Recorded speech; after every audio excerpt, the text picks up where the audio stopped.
Voluntary Discomfort Training for Adversity. Today, we're going to explore a unique Stoic practice called voluntary discomfort, an exercise that not only teaches resilience but prepares you for life's inevitable challenges. As the Stoic philosopher Epictetus reminds us, whether you wish to be a bull or a nobleman, you must undertake rigorous training, equipping yourself and not rushing into things that are not appropriate for you. The story of winter training.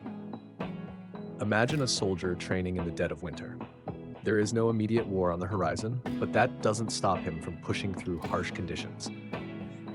Why would he subject himself to the biting cold, knowing there's no enemy? It's because he understands that adversity doesn't wait for convenience. By training in the toughest conditions, he ensures that when real challenges arrive, he's ready. The Stoics believed in a similar form of winter training for the mind and body. Rather than waiting for negative situations to come to us, they suggested actively seeking out discomfort. This isn't about punishing yourself, but about building resilience and self-control. It helps diminish the desire for material comforts, cultivates gratitude for what we have, and prepares us to face real-life hardships with composure. Let's dive into 3 forms of voluntary discomfort that Stoics often practiced. Tenhammer 1. Temporary poverty. Seneca, a renowned Stoic philosopher, urged people to simulate poverty every so often. He suggested dedicating a few days each month to live as if you were poor, to eat only the simplest food and wear the most worn-out clothes. He said, "Set aside a certain number of days during which you shall be content with the scantiest and cheapest fare, with coarse and rough clothing, and ask yourself, is this the condition that I feared?" By experiencing temporary poverty, we reduce the fear of losing material possessions. We begin to realize that what we dread is not as unbearable as we once imagined. Seneca's advice can be modified to fit modern life. For instance, you could choose to drink only water for an entire day, eat on less than $3 for a day each week, fast for 1 or 2 days, wear old, worn-out clothes. Practice frugality for a month. If you're up for a real challenge, you might even sleep under a bridge for a night to experience life with no material comforts. These practices train your mind to be content with less and face discomfort head-on. Hash 2. Placing yourself in uncomfortable situations. One of the most famous Stoics, Cato the Younger, took voluntary discomfort to the next level.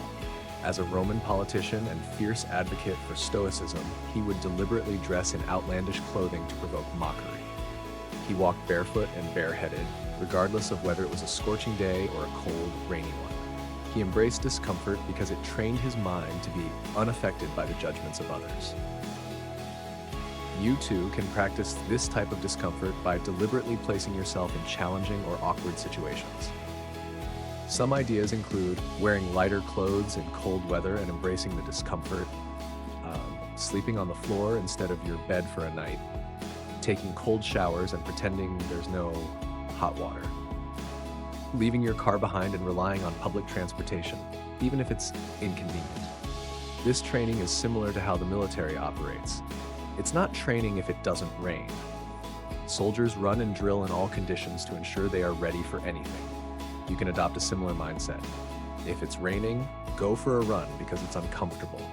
If there's a chance to do something hard, take it. 3. Purposefully denying yourself pleasures. Instead of placing yourself in uncomfortable situations, another approach is to deny yourself certain pleasures. By intentionally giving up things you enjoy, you train your mind to resist temptation and strengthen your self-control. For example, skip dessert, not because it's unhealthy, but to build discipline. Avoid watching your favorite sports team's game, even though you really want to. Turn down social events with friends, not out of obligation, but to embrace the discomfort of missing out. This practice helps you become the kind of person who can do what others fear and avoid what others can't resist. Over time, you will develop a mental toughness that others lack. As Epictetus said, you must undergo a hard winter training and prepare yourself for the person you want to become. Voluntary discomfort allows you to train now while it's easy, so that when life becomes difficult, you will be ready. The value of voluntary discomfort. It's important to remember that voluntary discomfort is not about punishing yourself. It's about expanding your comfort zone and becoming more at ease in uncomfortable situations. This practice improves your self-discipline, mental toughness, and confidence. By training yourself to do difficult things, you also train yourself to say no to temptations that others struggle to resist. Ultimately, it's not about removing all comfort from your life. You can still enjoy a warm bed, delicious food, hot showers, and comfortable clothes. But every once in a while, try living without these conveniences to remind yourself that you are stronger than the desire for comfort. The Stoics remind us that luxury can dull our resilience. When everything comes easy, we lose our capacity to endure hardship. But by seeking out discomfort voluntarily, we strengthen our ability to thrive even when life throws unexpected challenges our way.